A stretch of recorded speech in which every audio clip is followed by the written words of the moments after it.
Hai semua, perkenalkan nama saya Kailanita. Saya dari Universitas Mataram. Pada video kali ini, saya akan membahas mengenai jenis-jenis desa yang ada di Indonesia. Berikut adalah subtema pembahasan kali ini.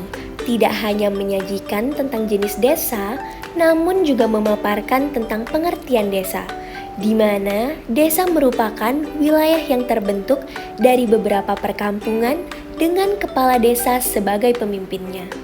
Jenis-jenis desa pun terbagi menjadi berbagai macam, dari desa yang masih terisolasi, desa yang dapat menerima globalisasi, dan masih banyak lagi. Sebelum membahas mengenai jenis-jenis desa, sangat penting bagi kita untuk mengetahui arti dari desa itu sendiri. Pertama, yaitu pengertian desa menurut undang-undang, seperti yang tertulis pada Undang-Undang Nomor 2 Tahun 1999. Desa yaitu kesatuan masyarakat hukum yang memiliki kewenangan untuk mengatur dan mengurus kepentingan masyarakat setempat berdasarkan asal-usul dan adat istiadat setempat yang diakui dalam sistem pemerintahan nasional dan berada di daerah kabupaten. Selanjutnya yaitu pengertian desa menurut Undang-Undang Nomor 6 Tahun 2014 tentang desa. Desa yaitu sebuah kesatuan masyarakat hukum yang memiliki batas wilayah yang berwenang untuk mengatur dan mengurus urusan pemerintahan, kepentingan masyarakat setempat berdasarkan prakarsa masyarakat, hak asal-usul, dan atau tradisional yang diakui dan dihormati dalam sistem pemerintahan Negara Kesatuan Republik Indonesia. Selanjutnya ada pula pengertian desa menurut KBBI dan para ahli. Menurut KBBI, desa merupakan kesatuan wilayah yang dihuni oleh sejumlah keluarga yang memiliki sistem pemerintahan sendiri dan dikepalai oleh kepala desa.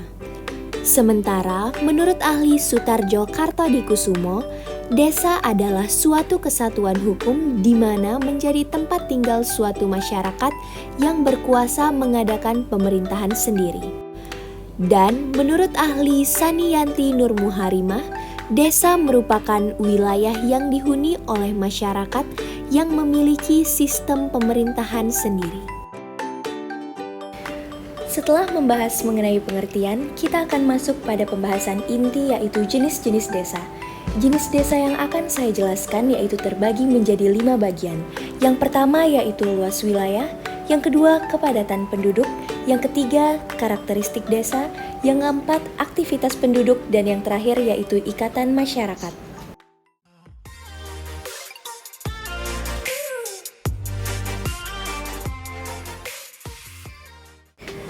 Berdasarkan luas wilayahnya, desa terbagi menjadi 4 macam, yaitu desa dengan wilayah kecil, desa dengan wilayah sedang, desa dengan wilayah besar, dan desa dengan wilayah terbesar. Untuk pembagian wilayahnya, desa wilayah kecil memiliki luas wilayah antara 2 km persegi sampai dengan 4 km persegi. Sementara, desa dengan wilayah sedang memiliki luas wilayah 4 km persegi sampai 6 km persegi.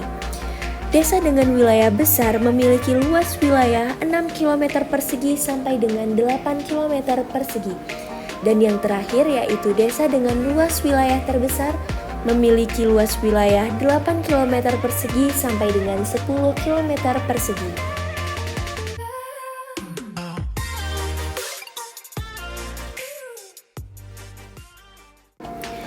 Jenis desa selanjutnya yaitu jenis desa berdasarkan kepadatan penduduk.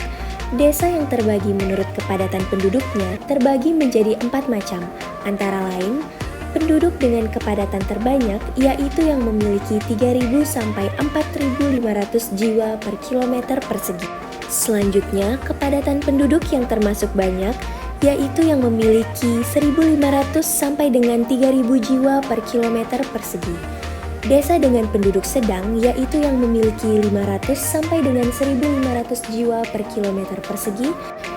Yang terakhir yaitu desa dengan jenis kepadatan penduduk yang sedikit yaitu memiliki 100 sampai 500 jiwa per kilometer persegi.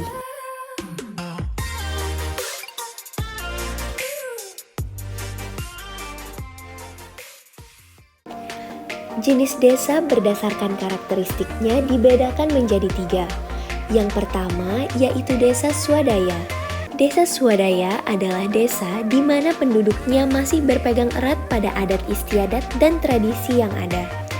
Tingkat pendidikan serta kesadaran akan pentingnya pendidikan di desa ini tergolong masih relatif rendah, sehingga desa tersebut tidak memiliki potensi yang optimal untuk dikembangkan. Ada pula ciri-ciri atau karakteristik yang dimiliki oleh desa swadaya sebagai pembeda dengan jenis desa lainnya. Seperti 1. Mata pencarian penduduk pada desa swadaya masih bersifat homogen. 2. Desa memiliki akses tertutup dari globalisasi atau pengaruh dunia luar. Yang ketiga, tingkatan teknologi pada desa tersebut masih tergolong rendah. 4. Sedikitnya jumlah penduduk yang menempati wilayah tersebut. 5. Kepercayaan yang tinggi pada adat istiadat masih mempengaruhi masyarakat. 6. Kurangnya sarana dan prasarana yang ada pada desa. 7. Keadaan desa masih terisolir. Dan ke-8 yaitu kebutuhan pangan diperoleh dari desa itu sendiri. Ciri-ciri desa yang kedua yaitu desa swakarya. Desa swakarya merupakan desa transisi dari tradisional ke masa modern. Pada desa swakarya, pengaruh dunia luar telah memasuki lingkungannya. Globalisasi mulai membentuk lingkungannya sehingga dapat membawa perubahan untuk masyarakat desa dalam cara bekerja dan berpikir agar lebih maju dan mengikuti perkembangan zamannya. Ciri-ciri yang dimiliki oleh desa swakarya antara lain: yang pertama, pendidikan masyarakat pada desa swakarya sudah meningkat.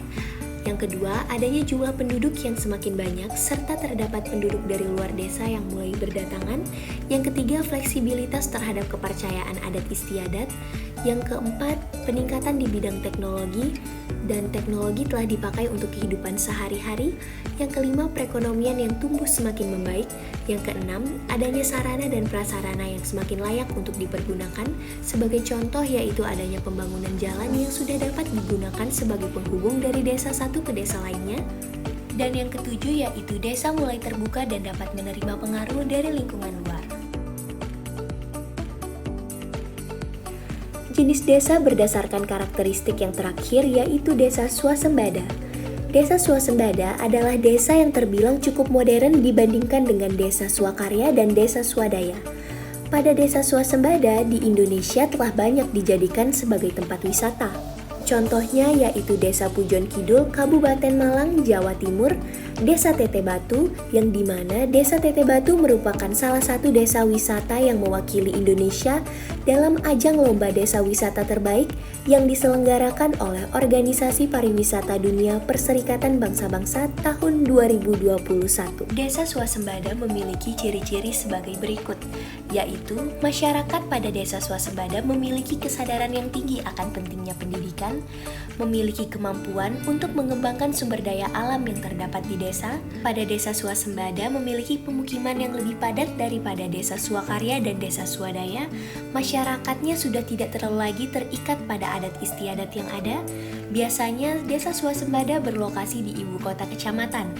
Fasilitas-fasilitas umum yang terdapat pada desa swasembada lebih lengkap dan masyarakat pada desa swasembada berpartisipasi secara aktif dalam kegiatan-kegiatan yang ada pada desa tersebut.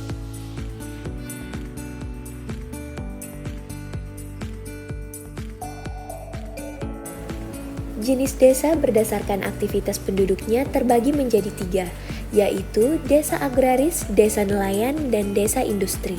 Yang pertama yaitu ada desa agraris. Desa agraris yaitu desa di mana penduduknya bergelut dalam bidang pertanian dan perkebunan. Yang kedua terdapat desa nelayan. Desa nelayan yaitu desa yang di mana mata pencaharian utama penduduknya yaitu pada bidang perikanan dan pertambakan. Dan yang terakhir yaitu desa industri. Desa industri yaitu desa yang mata pencaharian utama penduduknya yaitu berada dalam bidang industri kecil. Pendapatan dari penduduk desa industri yaitu dari menghasilkan barang lokal berkualitas dan juga desa yang bisa menghasilkan usaha dan menjadikannya sebagai potensi pendapatan utama mereka.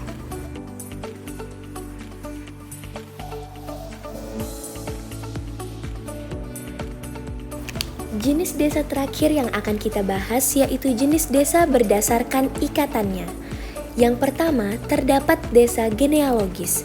Desa genealogis yaitu suatu desa yang dikelompokkan atau yang terbuat karena masyarakatnya memiliki hubungan kekeluargaan atau hubungan darah sehingga terbentuklah suatu desa. Yang kedua yaitu terdapat desa teritorial. Desa teritorial adalah suatu desa yang dipersatukan oleh kesamaan kepentingan dan wilayah dengan batas-batas tertentu. Selanjutnya terdapat desa campuran. Desa campuran merupakan penggabungan dari desa genealogis dan desa teritorial, yaitu adanya penggabungan dari kekeluargaan dan dari adanya kesamaan kepentingan masyarakatnya. Sekian presentasi mengenai jenis-jenis desa dari saya. Saya harap video ini dapat bermanfaat serta menambah wawasan bagi kita semua. Terima kasih.